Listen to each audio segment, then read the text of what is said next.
നമുക്ക് ഇന്ന് ഈ ഒരു ക്വസ്റ്റ്യൻ ചെയ്താലോ? രാമു ഒരു ജോലി 12 ദിവസങ്ങൾ കൊണ്ട് ചെയ്യുന്നു. ബാബു അതേ ജോലി 24 ദിവസങ്ങൾ കൊണ്ട് ചെയ്യുന്നു. രണ്ടുപേരും കൂടി ഈ ജോലി എത്ര ദിവസങ്ങൾ കൊണ്ട് ചെയ്തു തീർക്കും? ഇത് കാണുവാനായിട്ട് ദിവസങ്ങളുടെ എൽസ്യമാണ് നമ്മൾ ആദ്യം എടുക്കുക.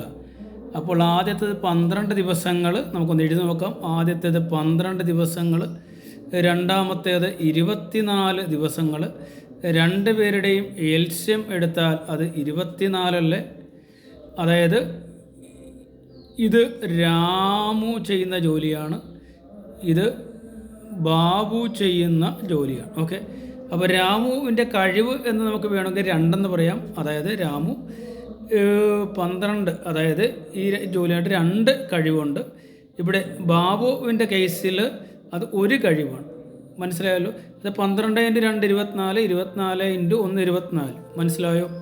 അപ്പോൾ ഇതാണ് ആകെ ജോലി എന്ന് പറയുന്നത് 24 ആണ്. ആ 24-നെ ആകെ കഴിവ് എന്ന് പറയുന്നത് രാമുവിൻ്റെ കഴിവ് 2ഉം ബാബുവിൻ്റെ കഴിവ് 1ആണ്. രണ്ടുപേരുടെയും കൂടെ കഴിവ് 3ആണ്. ഇപ്പോൾ 24 ജോലിയെ കഴിവ് കൊണ്ട് ഡിവൈഡ് ചെയ്യുമ്പോൾ സമയം കിട്ടും. ഇപ്പോൾ 24/3 എന്ന് പറയുന്നത് 8ആണ്. അതായത് രണ്ടുപേരും കൂടി ഈ ജോലി എത്ര ദിവസങ്ങൾ കൊണ്ട് ചെയ്യും?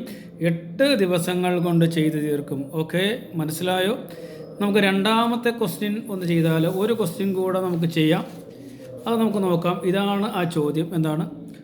ഷീല ഒരു ജോലി 10 ദിവസങ്ങൾ കൊണ്ട് ചെയ്യുന്നു. സീമ അതേ ജോലി 15 ദിവസങ്ങൾ കൊണ്ട് ചെയ്യുന്നു.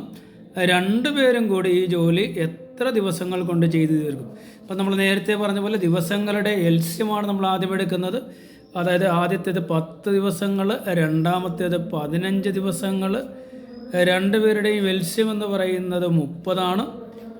അതായത് 10 × 3 30, 15 × 2 30. അതായത് ഷീലയുടെ കഴിവെന്ന് പറയുന്നത് 3ആണ്, സീമയുടെ കഴിവ് എന്ന് പറയുന്നത് 2ആണ്. ഇവിടെ ആകെ ജോലി എന്ന് പറയുന്നത് 30ആണ്. സമയമാണ് കണ്ടുപിടിക്കേണ്ടത്, ദിവസങ്ങളാണ് കണ്ടുപിടിക്കേണ്ടത്. അതിന് വേണ്ടിയിട്ട് ജോലി 30 നമുക്ക് കിട്ടി. ഇവിടുത്തെ കഴിവുകളെന്ന് പറയുന്നത് 3ഉം 2ഉം ആകെ 5 കഴിവുകളാണ്.